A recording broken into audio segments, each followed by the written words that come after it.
Hey everybody, Jay Glazer bringing you episode 14 of Guidance by Glazer.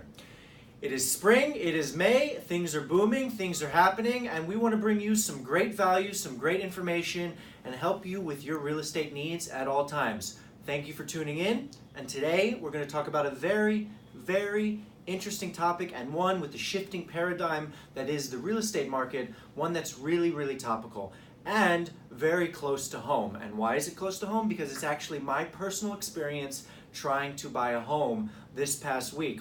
And the topic of today's video is why for sale by owners, aka FSBOs, don't work. A horror story from a prospective buyer. I'm that prospective buyer. So I'm going to tell you 7 reasons why selling on your own, for sale by owner, simply doesn't work. And I'm not just making these reasons up because I'm trying to get your business. I'm going to walk through the 7 experiences I had firsthand this past week with trying to buy a home from someone trying to sell without a real estate agent representing them.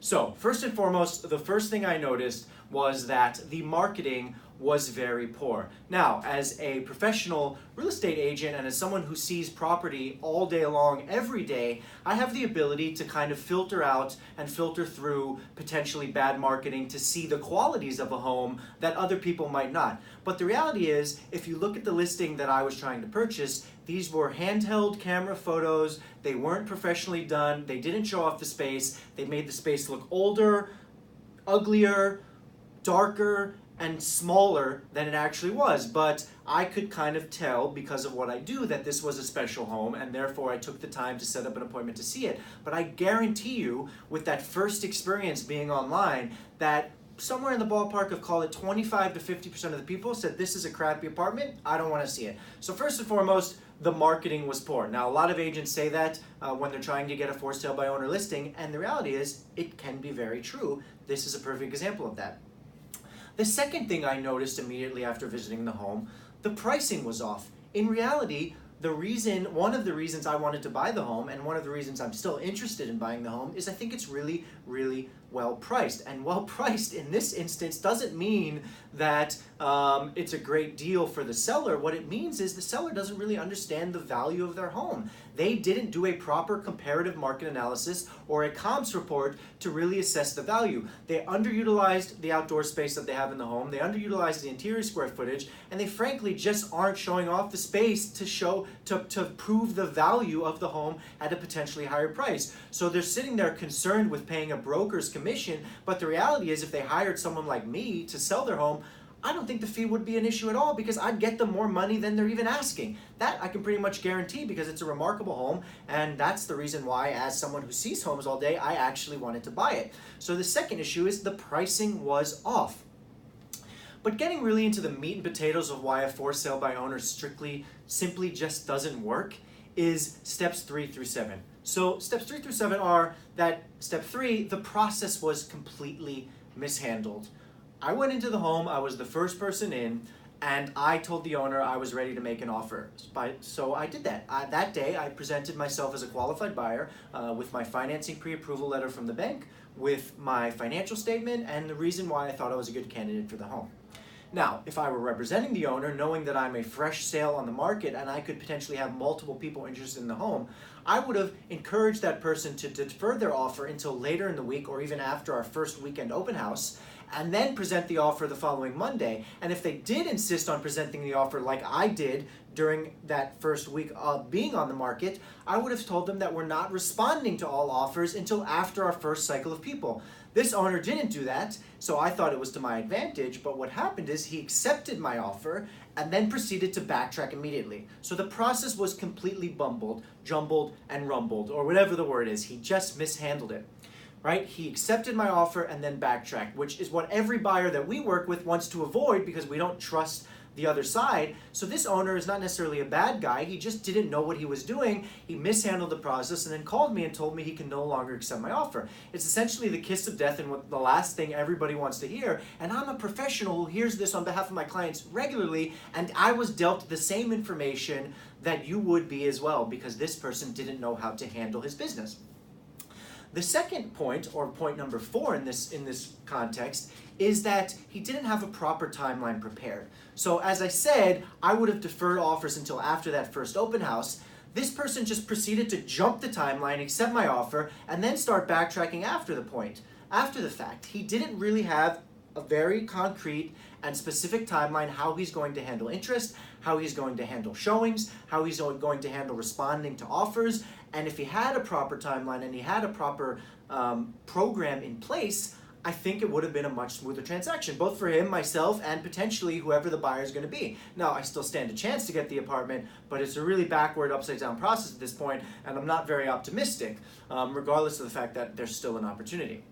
So have a proper timeline in place. This person just doesn't know what he's doing. He's not a professional real estate broker, and therefore he's kind of pulling whatever information he can from all these different components, and one of the things he completely and utterly lacks is this timeline.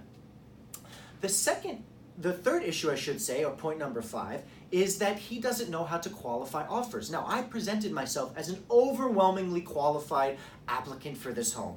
In reality, I'm overqualified to purchase the home, but I like to live modestly because I think it's a frugal investment when you live below your means and not pie-in-the-sky living. And the truth of the matter is, I asked him when he started backtracking and was said he had other offers if he qualified those people, and he didn't even know what that meant. He didn't know what to look for. Are they financially strong? Are they pre-approved with a bank if they're getting a loan? Did they discuss their income, their last couple years' income? Did they discuss their current income, their job status? Did they discuss their housing history? Qualifying someone to purchase a home in New York City, and specifically a cooperative apartment where the approval is conditional upon the building's acceptance, is critically important. And I know that I'm very qualified to purchase this home, but we don't know that if someone maybe offered more money, that they're qualified to buy the home themselves. And quite frankly, that's not necessarily a real offer. It might be a number on a piece of paper, but in reality, do they have what is needed to close the sale? Quite frankly, if someone doesn't have the means or the qualifications to purchase the home, the offer is void as far as I'm concerned.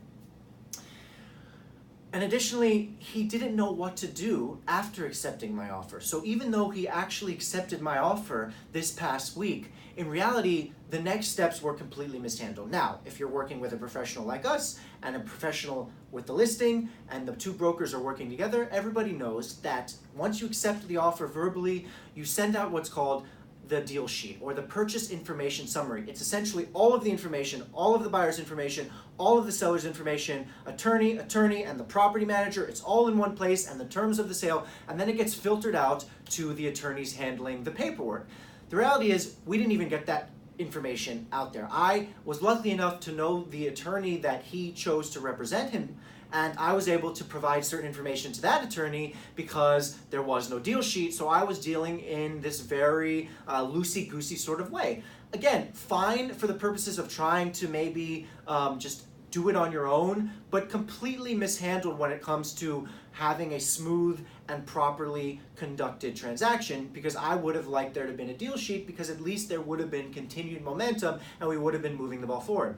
And lastly, point number 7 is he didn't have the proper documents ready to move the sale along. So what does that mean? That means that he didn't have anything prepared for my attorney to start reviewing. My attorney was ready to receive a contract instantly and was ready to also start reviewing the building's documents, like their financials, their proprietary lease, their offering plan, all of these pieces of information that my team collects when we have an exclusive beforehand to ensure that once the offer is accepted, everybody can get going right away. In this case, we had absolutely nothing. So in addition to backtracking, he also wasn't even moving the process along, so it was mutually frustrating in the sense that on the one hand, I don't even have the transaction in my grasp anymore, and on the other hand, even if I did, I couldn't move it forward anyway. So it was just completely mind-numbing and frustrating.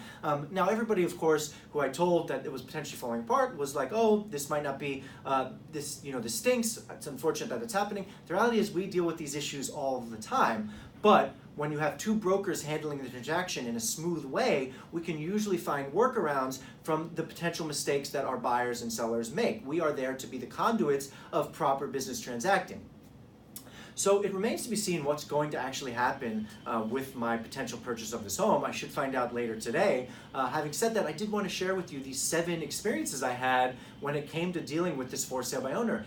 Strictly speaking, there was money left on the table, there was exposure not perfectly handled in terms of getting people interested in the home, and then once offers were made and offers were accepted, the process was completely jumbled. And quite frankly, if I didn't do this for a living, I'd probably be pissed, because if I were a buyer who didn't have the bandwidth to have known that this happens with some regularity, I would have told the guy to screw off, because he really has mishandled his business. He even told me when he spoke to me multiple times that I have a right to be upset with him, even though I'm not, but he even has that level of guilt knowing how badly the transaction has been handled. So, if you're out there listening, do not be another horror story. Do not be a for sale by owner. Take the time to make the financial and logistical investment in hiring the right agent to represent you on the sale of your home. We would love to be that agent team for you. You can find us at glazerteam@corcoran.com. You can like our Facebook page, The Glazer Team. You can find us on Instagram, where we like to produce a lot of funny material for you, for your viewing, entertainment, pleasure. Drop in some comments. We'd love to hear if you've had similar stories of your own. Obviously, we don't wish those stories upon anybody, but if you do want to share and maybe vent a little, share with us. Thank you so much for joining, and we'll see you again next week.